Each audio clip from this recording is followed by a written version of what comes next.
All right, I love this one. So Patrick Lencioni wrote a book, The 5 Dysfunctions of a Team.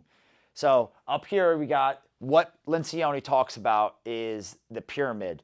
And it starts with trust, then you have conflict, then commitment, and accountability and results. So most teams want to get the results at the top. Pretty easy, right? Like this is where we want to get to. We want to have the results. We want to get to the year-end goal. We want to hit that sales plan, whatever it might be. And the problem is that all the teams in getting those results, they skip all of these steps. So I'm going to go over it really briefly, and then I'm going to tell you a story, all right? So trust. Everything starts with trust. If you don't have trust on your team, doesn't matter if it's the whole organization, doesn't matter if it's just your department. If you don't have the trust, what happens is then you can't have real conflict, okay? And then if you don't have real conflict, and conflict meaning that it's not that you're agreeing to disagree or you're agreeing just so you get out of the meeting. I'm talking about real conflict, like conflict that makes the business better. You're not going to get this commitment to where you're going to go and what you're going to do and how you're going to get there. And once you have a commitment, because you've had this conflict, right? We started with trust. We build a lot of trust. Then we have this conflict. Ooh, guess what? Ooh, most teams go back and like, oh, we'll lose our trust. No, the more conflict, good conflict that you have, guess what? The more committed you come to each other. And then with that commitment becomes accountability. So now we're accountable to each other because we've committed to this goal, this common theme that we're going to go after as a team.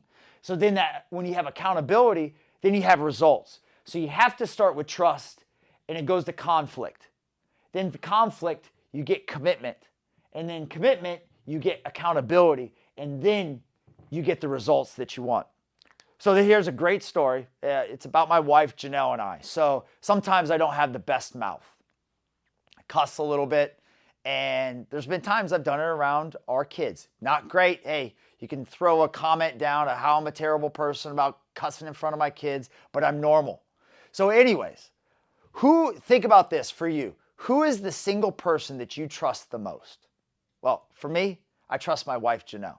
So for her, we have a lot of trust. I trust what she says isn't to hurt me. I trust when she gives me feedback that it's going to benefit me and it's going to make me better. So we have trust. And guess who I have the most conflict with in my life? My wife, Janelle. So, and why does that happen? Because we trust that when we're having these conflicts, it's not because we're trying to hurt each other. It's because we have a common bond. We have a family. We have a goal.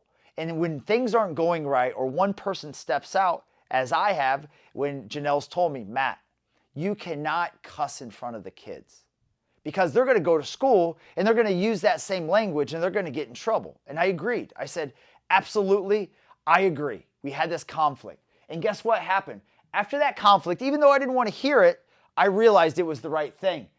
Then I was committed, absolutely committed that I wasn't going to use foul language in front of our kids. But guess what happened?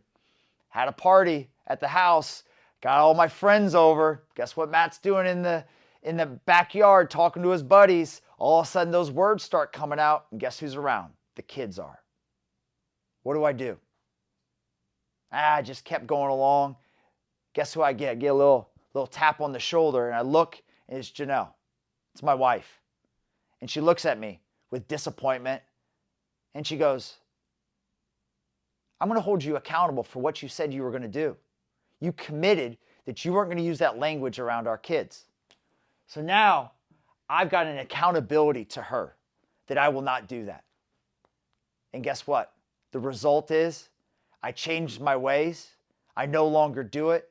And our kids aren't getting kicked out of school or getting any calls from the principal that they're using curse words.